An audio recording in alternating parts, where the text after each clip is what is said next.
On rêve tous de réussir. On se fixe des objectifs, on travaille dur, on vise le progrès. Mais si je vous disais que notre environnement joue un rôle crucial dans nos résultats, les endroits que nous habitons et les gens qui nous entourent ont un impact profond sur nos habitudes, notre état d'esprit et, finalement, notre réussite. Imaginez deux personnes avec les mêmes objectifs, mais des environnements radicalement différents. L'une travaille dans un espace encombré et chaotique, entouré de négativité. L'autre évolue dans un environnement organisé et inspirant, rempli de personnes bienveillantes. À votre avis, laquelle a le plus de chances de s'épanouir ? Notre environnement agit comme une influence constante et subtile. Il peut soit soutenir nos aspirations, soit saboter nos efforts. En comprenant le pouvoir de l'environnement, on peut consciemment façonner notre entourage pour qu'il travaille pour nous et non contre nous. Trop souvent, on attribue le succès ou l'échec uniquement à la volonté et à la motivation. On croit qu'il suffit de faire suffisamment d'efforts pour surmonter n'importe quel obstacle. Bien que la persévérance et la détermination soient essentielles, ce n'est pas toute l'histoire. Notre environnement joue un rôle important, souvent négligé. Pensez-y. Vous est-il déjà arrivé d'entrer dans une boulangerie, l'arôme du pain frais emplissant l'air, et d'avoir soudainement envie d'une pâtisserie ? Ou de sentir votre humeur s'améliorer en entrant dans une pièce lumineuse et ensoleillée? Ce sont des exemples de déclencheurs environnementaux qui influencent notre comportement et nos émotions.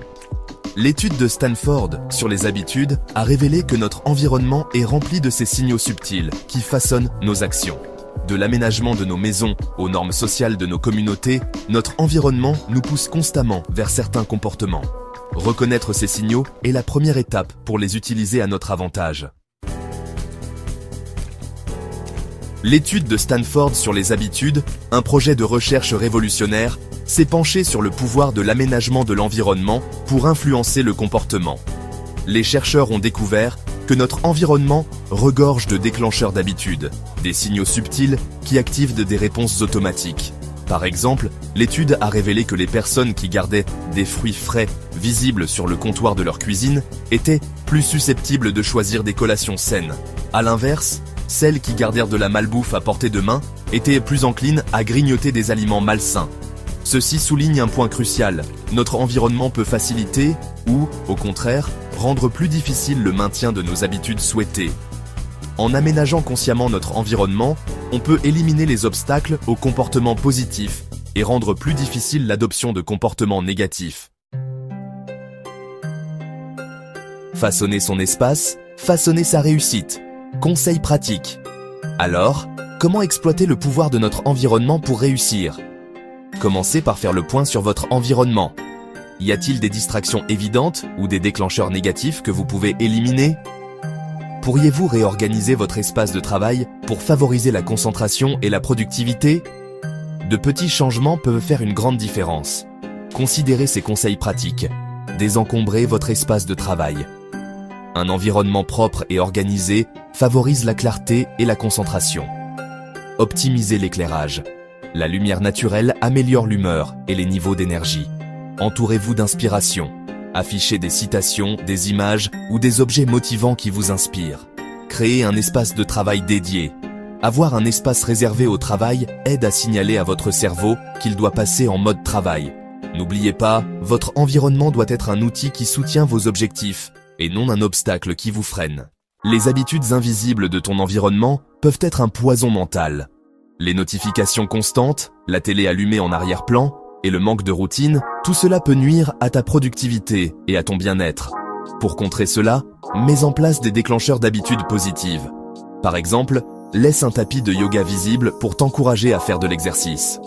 Automatiser tes actions gagnantes, comme utiliser un tableau de tâches ou un minuteur Pomodoro, peut également t'aider à rester sur la bonne voie. Le pouvoir de la foule, choisir son cercle d'influence. Tout comme notre environnement physique façonne notre comportement, notre environnement social le fait aussi. Les personnes avec qui nous passons du temps ont un impact profond sur nos attitudes, nos croyances et en fin de compte, notre réussite. Il y a un dicton populaire. Vous êtes la moyenne des 5 personnes avec qui vous passez le plus de temps. Bien que cela puisse sembler simpliste, il y a beaucoup de vrai là-dedans. Nos cercles sociaux influencent notre état d'esprit, nos habitudes et même nos aspirations. Prenez le temps de réfléchir à votre cercle social. Les personnes avec qui vous passez le plus de temps vous élèvent-elles et vous inspirent-elles? Soutiennent-elles vos objectifs et encouragent-elles votre développement? Ou bien vous épuisent-elles et vous freinent-elles? S'entourer de personnes positives et bienveillantes est essentiel pour la croissance personnelle et professionnelle. Choisissez votre cercle judicieusement. Tout comme notre environnement social façonne notre succès, notre espace physique le fait aussi. Votre chambre, votre bureau, même votre téléphone sont le prolongement de votre esprit. En organisant et en optimisant ces espaces, vous pouvez créer un environnement qui soutient vos objectifs et vos aspirations. Commencez par désencombrer. Enlevez les objets qui ne servent plus à rien et créez un espace ouvert et accueillant. Imaginez un espace qui vous inspire, qui vous donne envie de créer, de travailler, de vous détendre. Ensuite, pensez à ajouter des posters ou des citations inspirantes pour vous garder motivé. Un petit coin cocooning parisien, pourquoi pas? Dédiez un petit espace comme votre coin sacré, que ce soit pour lire, méditer ou simplement réfléchir au calme. Créez un rituel visuel quotidien. Ça peut être un tableau de visualisation qui présente vos rêves et vos objectifs, des post-it avec des affirmations positives ou un éclairage doux qui crée une atmosphère apaisante. Visualisez Paris, la ville lumière, et inspirez-vous de son ambiance. Ces petits changements, pourtant puissants, peuvent avoir un impact profond sur votre état d'esprit et votre productivité. N'oubliez pas, un espace physique bien organisé et inspirant peut être une base solide pour votre développement personnel et professionnel. Organisez également votre téléphone en supprimant les applications inutiles et en réorganisant vos icônes. Utilisez des fonds d'écran inspirants et créez des dossiers pour une meilleure organisation. Dans votre chambre, assurez-vous que tout a sa place et que l'espace est propice au repos. Ajoutez des éléments décoratifs qui vous inspirent et vous apaisent. En fin de compte, chaque espace que vous organisez peut devenir une source de motivation et de bien-être. Prenez le temps de créer un environnement qui vous soutient et vous élève. Par exemple, commencez par organiser votre placard. Triez vos vêtements par saison et par couleur. Utilisez des boîtes de rangement et des étiquettes pour garder tout en ordre. Pour votre bureau, investissez dans des organisateurs de bureau pour vos fournitures. Utilisez un agenda ou un planificateur pour garder une trace de vos tâches et rendez-vous. Vous pouvez également utiliser des outils numériques comme des calendriers en ligne pour rester organisé. Créez un coin lecture confortable avec des étagères bien rangées et un bon éclairage. Ajoutez des plantes à votre espace pour une touche de nature et de fraîcheur. N'oubliez pas de mettre à jour régulièrement votre tableau de visualisation pour refléter vos objectifs actuels. En suivant ces conseils pratiques, vous pouvez transformer votre espace en un véritable sanctuaire de productivité et de bien-être. Prenez le temps de créer un environnement qui vous soutient et vous élève. Conclusion et challenge. L'environnement, c'est ton jardin mental. Plante, arrose, nettoie. Challenge. Réorganise un espace chez toi pour qu'il te tire vers le haut.